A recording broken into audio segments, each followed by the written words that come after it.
Le process, il est tout simple et maintenant, ça devient encore beaucoup plus simple.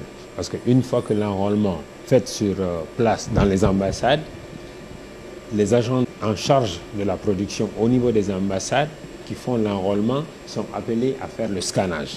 Une fois que le document scanné est prévalidé, parce que là, il y a un premier niveau de vérification.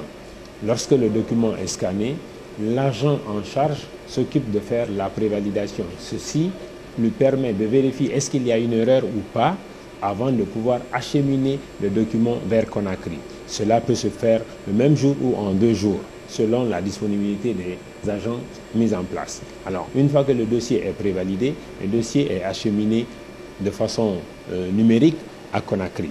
Et une fois à Conakry, dans le serveur central, l'agent en charge de la validation, qui est le chef de centre, a la possibilité tout de suite d'envoyer, parce qu'à ce niveau aussi, il doit vérifier est-ce que tout est conforme, est-ce que les informations qui sont intégrées sont conformes, est-ce que les documents qui sont demandés sont aussi conformes, et si tout est mis en place, alors il procède à la validation du document, qui permet ici à l'agent d'impression de pouvoir commencer le processus d'impression jusqu'au contrôle de qualité.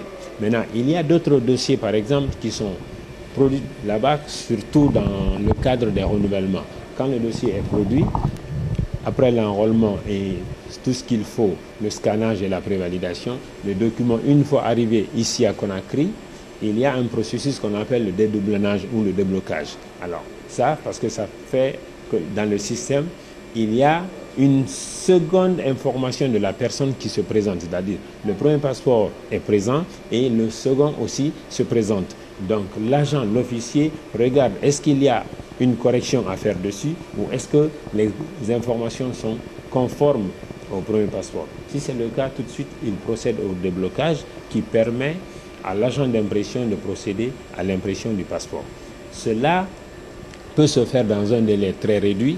Aujourd'hui, avec la multiplication de tout ce qu'on a comme technologie, sur la base de 2 semaines, 15 jours, un dossier peut être enrôlé et imprimé. Donc, au bout de 2 semaines, les dossiers doivent être mis à disposition du service. Que les 15 jours seront oui, techniquement, les 15 jours peuvent être confirmés. Et nous confirmons aussi avec l'engagement des autorités guinéennes qui mettent tout ce qu'il faut à disposition pour que cela puisse être atteint. En termes de sécurité, il faut dire que peut-être que récemment, on a vu les prouesses que le passeport guinéen a pu avoir avec la liste des pays qui sont sur la liste noire des États-Unis, sur le processus, parce que cette sélection est basée sur la sécurité des documents, mais aussi sur la sécurité du processus de livraison des documents.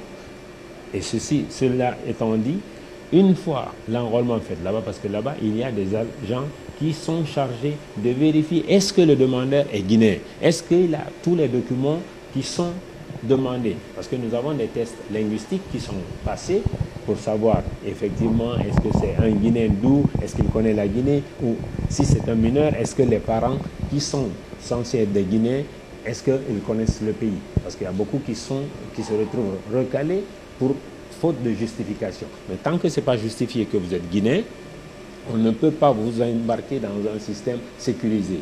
Maintenant, une fois que l'agent a procédé à l'enrôlement du dossier, le document est sécurisé jusqu'à Conakry ici.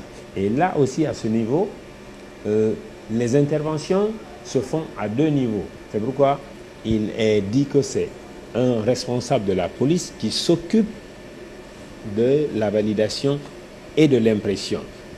Certes, aujourd'hui, le service là est déployé au niveau des affaires étrangères, mais c'est sous la coupe du ministère de la Sécurité, parce que cette salle, c'est une salle de police qu'il faut entendre. C'est une salle de police, c'est fait sous la responsabilité des officiers de police qui font la validation, le déblocage et l'impression. Donc, du début jusqu'à ce niveau, il y a une sécurité. Cette sécurité, nous avons essayé de l'améliorer même dans le cadre physique. Parce que si vous voyez ici, vous avez 2 caméras à l'intérieur de cette salle qui sont reliées directement qui sont reliées à un niveau de vérification des centrales qui se retrouvent ici aux affaires étrangères, mais aussi à la police. Donc, tous les deux services veillent à la sécurité de la salle. Et les agents aussi ne peuvent entrer ici que lorsqu'ils sont enregistrés, parce que c'est soit par les empreintes ou par le badge.